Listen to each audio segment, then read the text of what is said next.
एक छोटे से गांव में मोहन नाम का एक आदमी रहता था। मोहन बहुत ही आलसी था। वह कोई काम सही से नहीं करता था। वह महीने में केवल 3 या 4 दिन ही काम करता था और पूरा महीना घर में खाली पड़ा रहता था। एक दिन वह सोचता है, इतने बड़े घर में मैं अकेला रहता हूँ। अकेले के कारण मुझे मेरे घर में भी मन नहीं लगता है। गांव के लोग कितने खुश रहते हैं। पता नहीं मेरा जीवन कब बदलेगा। क्यों ना मैं भी शादी कर लूं। मुझे अपनी शादी की बात मेरे भोगी फूफा से करनी चाहिए। फिर मोहन अपने फूफा के घर चला गया और फूफा से बोला, फूफा, मैं अब अकेले रहते रहते पूरी तरह से परेशान हो गया हूँ। मैं सोच रहा था कि आप मेरे लिए भी कोई लड़की देखिए ताकि मैं भी शादी कर सकूं। मोहन, बेटा ना तू काम करता है, सिर्फ दिन भर घर पर पड़ा रहता है। इससे कोई भी बेटी का बाप तुमसे अपनी बेटी का शादी क्यों कराएगा? अगर कुछ काम धंधा करोगे तब तुम्हारी शादी करवा दूंगा। फूफा, मैं वादा करता हूँ कि आज से मैं पूरी जी जान से मेहनत करूंगा और खूब धन कमाऊंगा। फिर आप मेरी शादी करवा देना, ठीक है?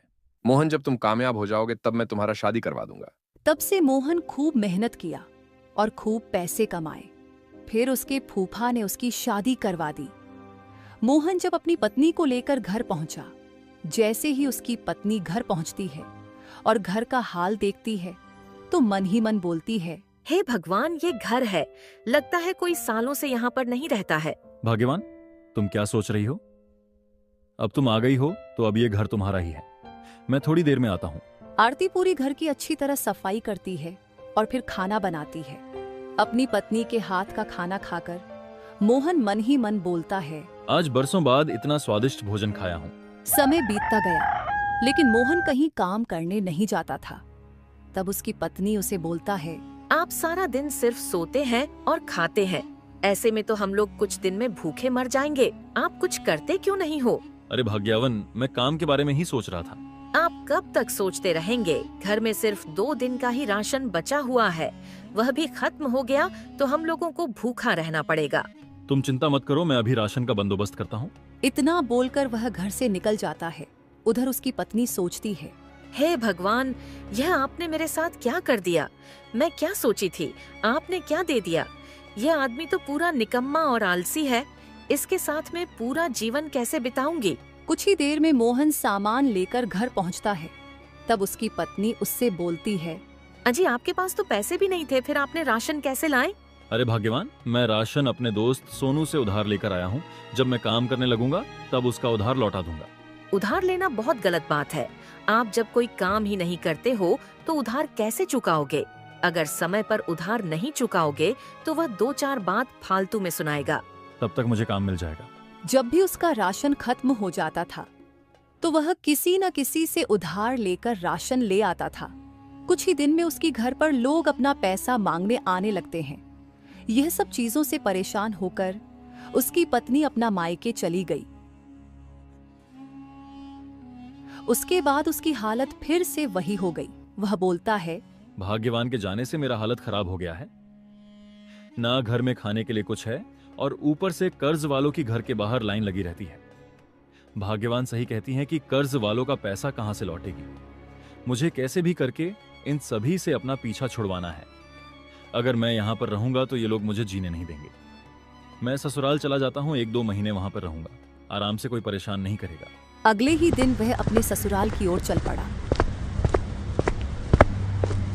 वह थोड़ी दूर जाने के बाद बहुत थक जाता है और वही एक पेड़ के नीचे बैठकर आराम करने लगता है। भगवान, कितनी धूप है बाप रे। अगर थोड़ी देर और चलता तो मैं तो मर ही जाता। कुछ ही देर में वह फिर से अपने ससुराल की ओर चल पड़ता है।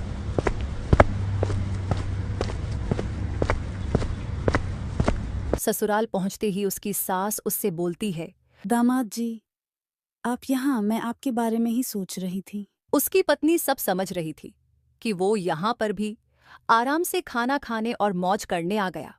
थोड़ी देर बाद वह आराम करने गया। उस समय उसकी पत्नी बोलती है, आप काम करने के डर से यहाँ भी आ गए? आप काम क्यों नहीं करते हो? अरे भाग्यवान, मैं काम ढूंढ रहा हूँ। कोई काम मिले तब तो काम करूं। धीरे धीरे समय बीतता गया।